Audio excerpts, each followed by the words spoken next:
much, Mr. Hosey, and I'd like to thank my honourable friend from Cambridge for introducing this debate so well. He speaks with such passion in his calm and mannered speech that actually many of the points he raised in there actually set up the debate really nicely for what was, I think, a good debate on all sides of the House.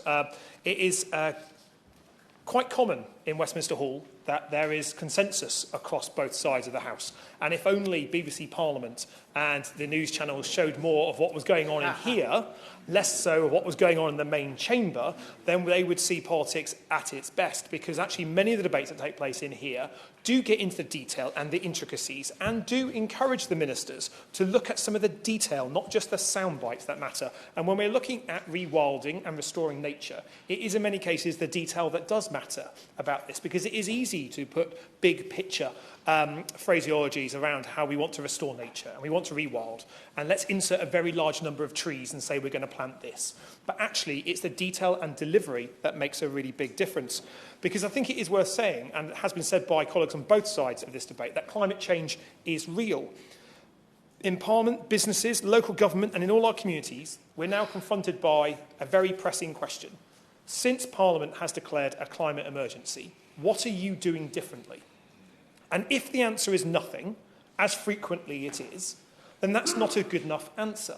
And when it comes to restoring nature, that means not only looking at how we reverse the biodiversity loss in rural areas, but it's how we reverse the biodiversity loss in urban areas as well.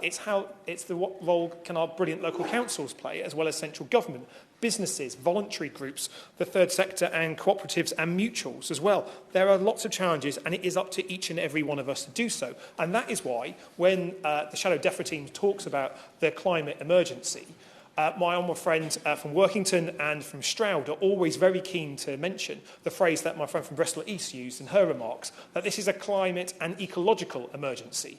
Because if we focus solely around carbon, we will miss part of the debate. And that's why we need to look at habitat loss, biodiversity loss, problems with our soil and so much more besides. Indeed, this is an issue that matters to all of us, no matter where we live. We know that what catastrophe awaits us if we don't act sooner. And as my own friend from Ellesmere Port mentioned in his remarks, that we're already seeing the effects of that now.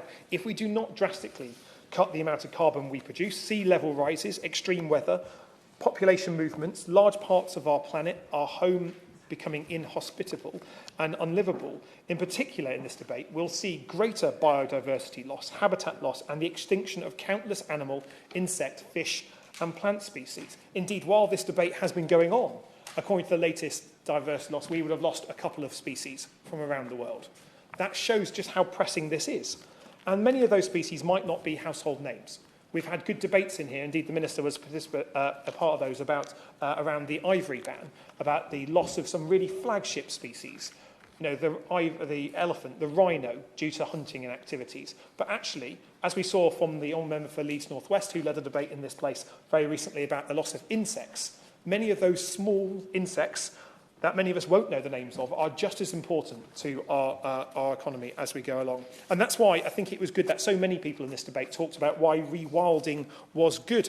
The contributions that we had, not only from my own friend from Bristol East, Ellesmere Port, and from Romsey Southampton North, talked about their activities in their own constituencies, highlighting best practice. But we also saw contributions that talked around big themes. And so I was very glad that the Honourable Lady from Chatham and Elsford mentioned about green walls in schools and roadside planting, because frequently it's not just about big schemes, it can be about small things that all add up as well. My old friend from Enfield Southgate's contribution about the requirement that we need to have more nature-based solutions is at the heart of what we're talking about here, because frequently we get very good language but not enough action that follows from it. And that is why we do need to say that rewilding and restoring nature is good. It is something that we should be promoting much more of, and it is something that is a really important part of a nature-led solution to the climate and ecological emergency, which we need much more about.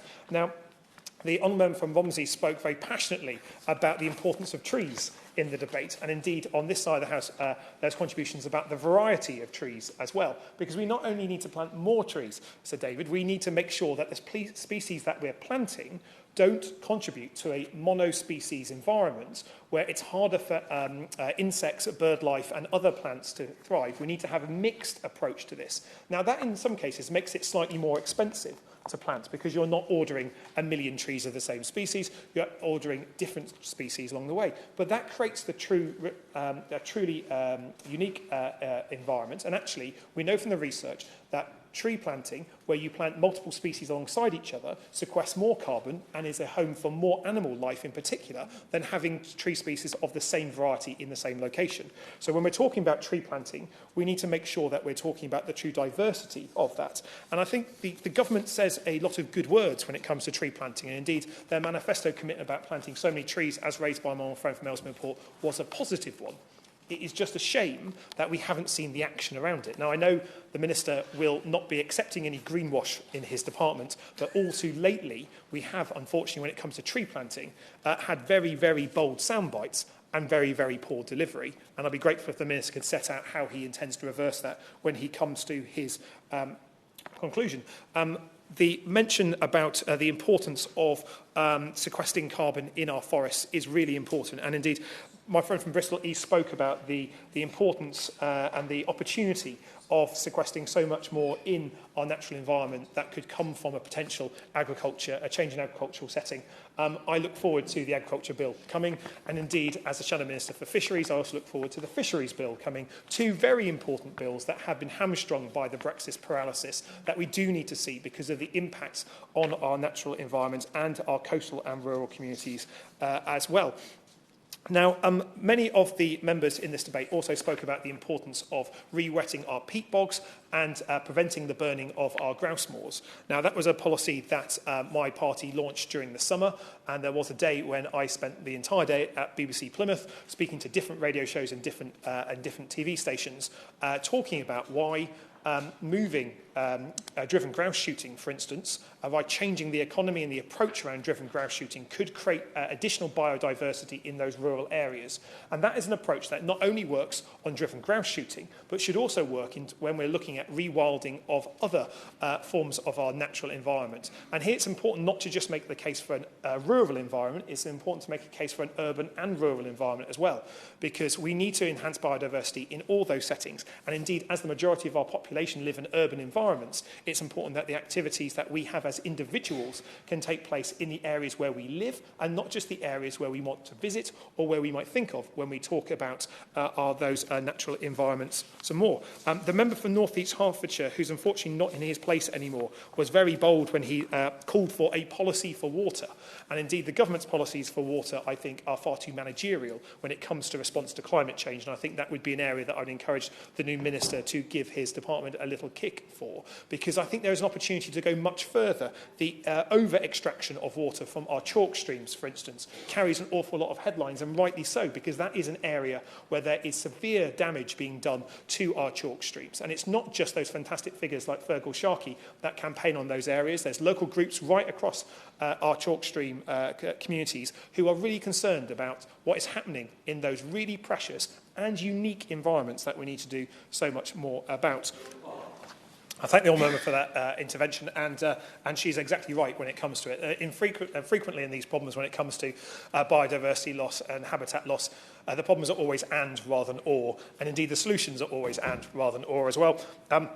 That does give me an opportunity to mention the contribution from the Honourable Member for Bosworth. I fear he may have stumbled into the incorrect debate for most of his remarks. However, when he did talk about the pharmaceutical effluent seeping into waterways, he was raising actually a very important point. And the new minister hasn't yet had an opportunity to sit in the Statutory Instrument Committee with me when I talk about water quality, but in those days, which I'm sure will be coming up very soon, he will know of my concerns about coked up eels in the River Thames in particular, for whom cocaine passed through by human behaviour is causing some quite severe consequences for our marine life. And although coked up eels is a phraseology that sometimes attracts the attention of our friends in the media, the impact of human behaviour on the natural environment is something that I know he'll be very familiar with. So David, in my last few remarks, I would just want to mention one part of the petition that hasn't really been picked up in the contributions so far. The petitioners at the start of the petition spoke about the Those who manage land and our sea play a pivotal role and should be supported to come together to deliver carbon reductions. And indeed, there was a very helpful briefing paper sent round by WWF before this debate about the importance of seagrass replanting as well, because the majority of the debates when we talk about carbon sequestration tend to be focused on tree planting. And that's for good reasons. Trees are part of our natural environment. We drive past them, we walk past them, we cycle past them, we have them in our own gardens, in our parks. They are something vivid and they'll be part of a solution. But when we look at seagrasses, that can sequester 35 times more carbon than equivalent tree planting in the Amazon, for instance. There's huge opportunity to expand our seagrass replanting, and indeed that's what's taking place in Plymouth Sound National Marine Park, the country's first national marine park in the constituency that I represent. The reintroduction and replanting of seagrass and kelp forests have a hugely important part to play in not only the biodiversity and the fantastic marine species that we have in our coastal waters, but in sequestering carbon, because we can't underestimate the importance of the oceans in playing a part in climate change. The oceans have saved our bacon so many times when it's come to climate change because of the amount of carbon that the oceans themselves absorb. That is leading to ocean acidification and in that a loss of habitats, as we're seeing right around the world. So we do need to look at how, in sequestering more carbon, we're not only focusing, as the government has rightly done in its headline policy, on tree planting, but I would like to see the government look at how, through its marine policy, both in terms of the UK's coastal waters and indeed, as I know the Minister has an interest in our waters around our overseas territories further afield, we can look at how seagrass planting, kelp planting and other marine plant forms can contribute to not only habitat restoration, providing a nursery for many fish and other marine life, but also providing an opportunity to sequester so much of that carbon that we have spoken about. If we do not act quickly, climate change will be irreversible. And that is why all those topics that we've spoken about today, from the actions from ministerial level down to the actions of local groups and wildlife groups that we've heard spoken about so much today, is so important. The answer here is we all must do more to tackle climate change. We all must recognise that the climate emergency means the way we live, work, travel and play needs to change. And that is why the direction set by ministers is so important. Under the previous regime, we had countless consultations from DEFRA, but not enough action. And I hope in the new era, with the Minister in place, that will end the greenwashing and the obsession with press releases, and hopefully the start of the era of acting properly with swiftness and urgency that we need for the climate emergency will have truly begun. Thank you, Sir David.